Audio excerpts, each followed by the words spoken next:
In Russia, when I was a little girl, my parents sent me into the forest on Sundays to pick mushrooms. I was very suspicious of my parents' intentions. They sent me there alone. I was 5. I remember visiting my grandmother, and she said, "You know, that my next door little boy, Nikolai, neighbor, he got poisoned by the mushrooms that he picked in the forest. He almost did not survive." And my dad was like, "What part of the forest exactly?" So as soon as I could, I honored my parents' wish to get lost and move to the United States. In Russia, you have to be very careful what you said, even at home, because if someone overseeing you saying something bad, they can get you in trouble with the authorities. That made me wonder about my parents' choice of words when they were fighting. My mom would say, "Don't tell me you fall asleep on the train. You are saying someone else, traitor." And then my father would go, "How dare you call me a traitor, you a capitalist stooge?" Were they just fighting, or were they trying to get each other into gulag? I went on my first date when I was 18, and the guy was older. We met at this cafe and I had soda. And then he is asking me, "Do you want to go to my place?" And I said to him, "I look young, but my parents taught me if I go with you, I would have to give you the one thing that every man wants from me." And he was like, "What do you think is that?" And I said, "I have no idea. They didn't tell me that part yet." And he said, "Waiter, check." So I was so excited when I got my visa to come to America.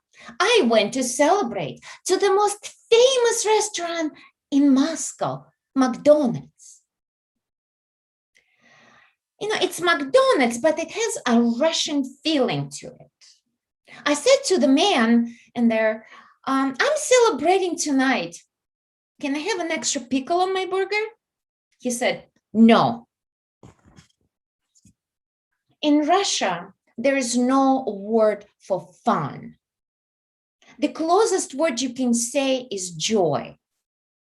And that's a problem for Russian women, because you can't say, "Let's have fun tonight." You have to say, "Let's have joy tonight." And that's where the problem starts. There's also no word for privacy.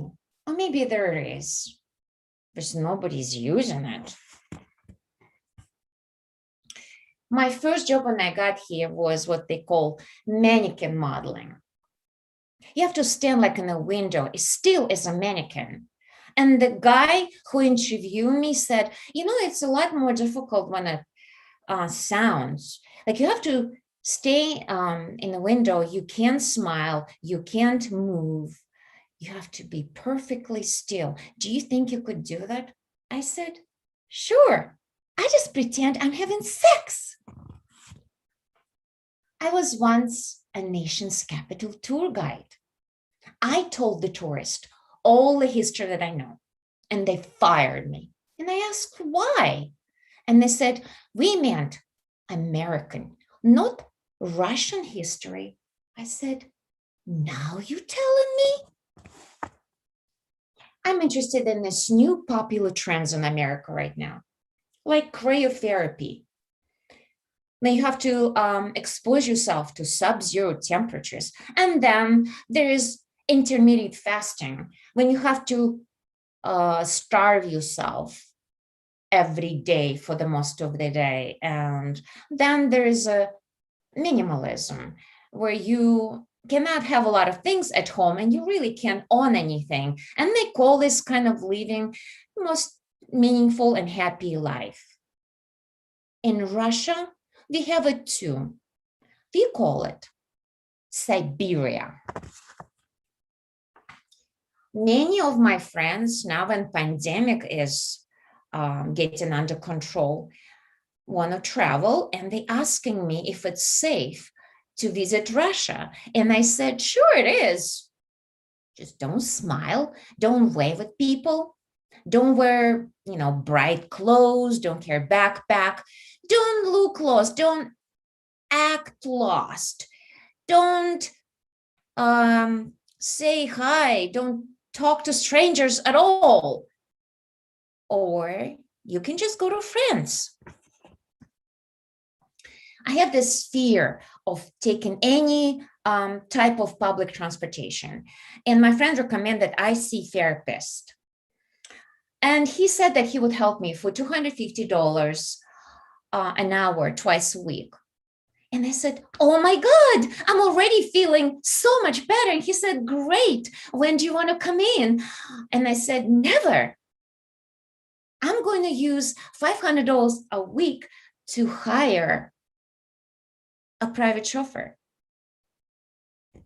My husband asked me, what did I miss the most during pandemic? And I said, your business parties.